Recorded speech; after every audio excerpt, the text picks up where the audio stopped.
Hey everyone, welcome back to the channel. In my last video I talked about the Bill Hwang fiasco and how he amassed this huge amount of leverage to then go play around in the stock market. No one knew about it because it was invested in swaps, this type of derivative which doesn't have to be reported. And then he lost all this money when the underlying stock value fell and margin calls were triggered. Then his lenders lost a bunch of money too. Just the short of it was that he was extremely over leveraged and it really hurt him and his lenders. If you want to see that video, assuming you haven't already, I'll go ahead and include it in the description below. But Bill Hwang was able to get up to about 80% loan to value on stocks. So for every dollar he had invested, he had somewhere between $5 to $8 in leverage being put towards his other investments. In the video, I showed this graphic, which illustrates what it would look like if someone was 8x leveraged, meaning for every dollar invested, they had $8 of debt also invested into the same thing. But some of you, especially those of you interested in real estate like myself, I'm a real estate investor, you might be thinking, well, that's not very out of the ordinary. That's about what a mortgage would look like, especially an owner-occupied one, where maybe you're 5% down or 10% down on the down payment, so you're not even putting much of your own money up, and the rest is a loan, the rest is leverage. And that's kind of what it would look like. I mean, after all, if you did something like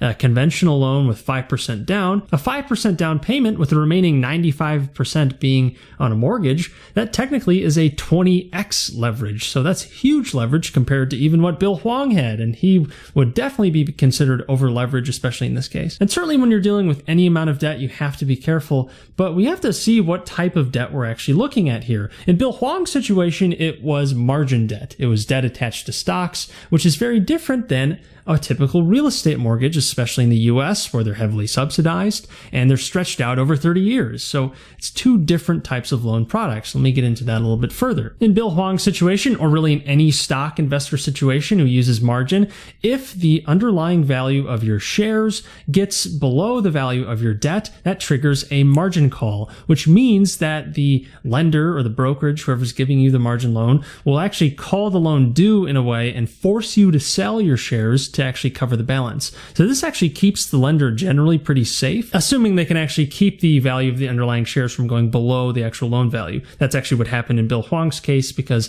he was so leveraged that it didn't take a huge move for him to be underwater. But in general, with margin, you have that threat of a margin call at pretty much any time. Even if you just have a little bit of margin, you never know when there's going to be a flash crash or something crazy happening in the market, especially if you have a very concentrated portfolio, as Bill Hwang did. But compare that to a real estate mortgage. The loan might be stretched out over 30 years, and it won't be called due even if you suddenly are underwater on your mortgage.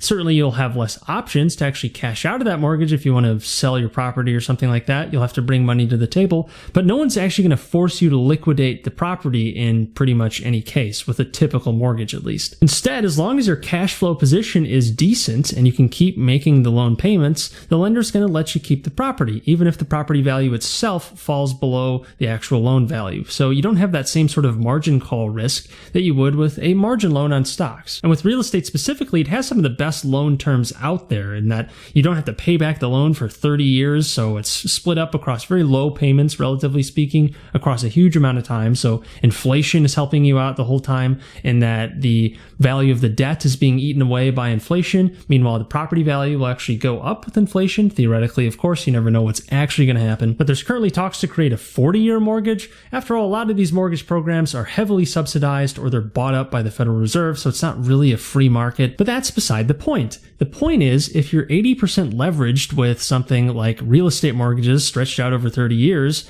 on properties that bring in cash flow, you probably are not over leveraged compared to someone who has 80% loan to value with margin loans on stocks, a very volatile asset, with that threat of a margin call being able to be triggered at any point where the stocks fall in value too quickly. In both cases, you're 80% leverage, so the amount of leverage is the same, but the type of leverage is very different, and the risks are also different because of that. Taking this a step further, if you have a bunch of personal loans, maybe student loans or credit card debt, that might look very different in determining whether or not you're over leveraged, because it might not actually be attached to any sort of underlying collateral, meaning that you have nothing to sell in the event that you can't make the loan payment to actually cover it. So there's some added risk there there when you're using debt for something else. So the way you actually use the debt is also an important consideration. If you're using the debt to finance personal expenditures and you're not getting any sort of asset in return, that could make things much riskier than if you're using it to buy stocks or real estate. Debt or leverage itself is a very powerful tool potentially, but it has risks, and the risks are really determined by what you're actually using for the debt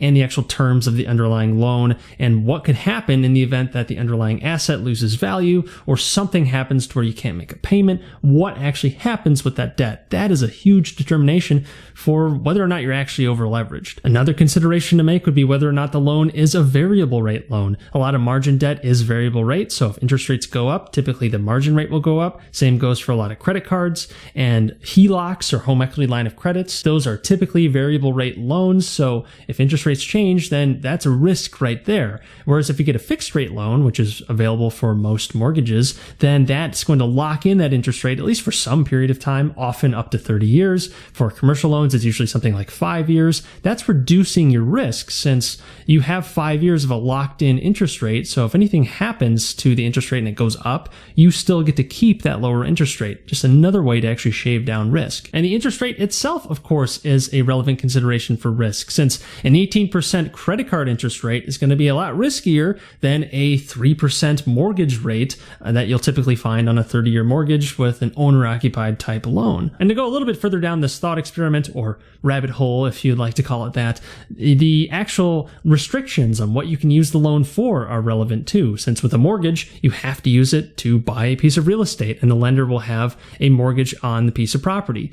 But with a margin loan, often you could pull the cash out and use it towards any other investment, including buying real estate, and then you won't have a mortgage on it. But your stocks will be at risk, but your real estate won't actually have that margin attached to them. And then if you want to, you could potentially do a cash out refinance on the property to pull the cash out and then pay back your margin. So depending on what you can actually use your cash for, you can keep it pretty liquid, and that can reduce risk since you can move it towards other directions. Lots of different things you can do, and there's lots of different types of debt out there, and not all of them will be super flexible, so another consideration to make. So back to our man Bill Hwang. Obviously, in hindsight, he was over-leveraged. Anytime you get a margin call, you could probably say with confidence that you were over-leveraged. Otherwise, you would have had cash to cover the actual call or something like that. You wouldn't have to liquidate, and you certainly wouldn't have a negative balance in the end where your lenders lose out too. But in the here and now, how can you tell whether a leverage is a good idea, whether you're currently over-leveraged? You have to look at what the debt is, the terms of the debt. Are you liquid? Can you move the money around?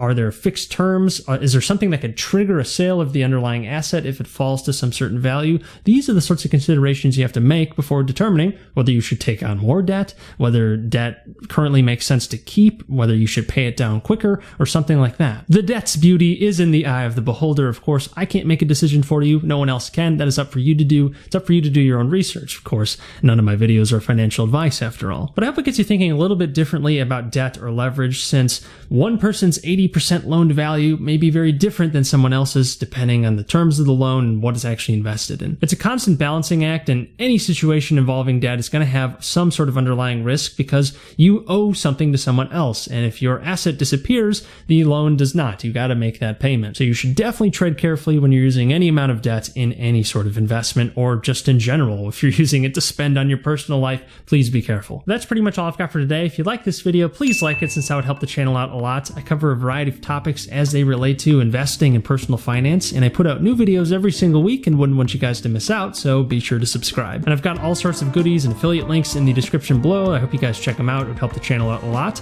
But until next time, take care.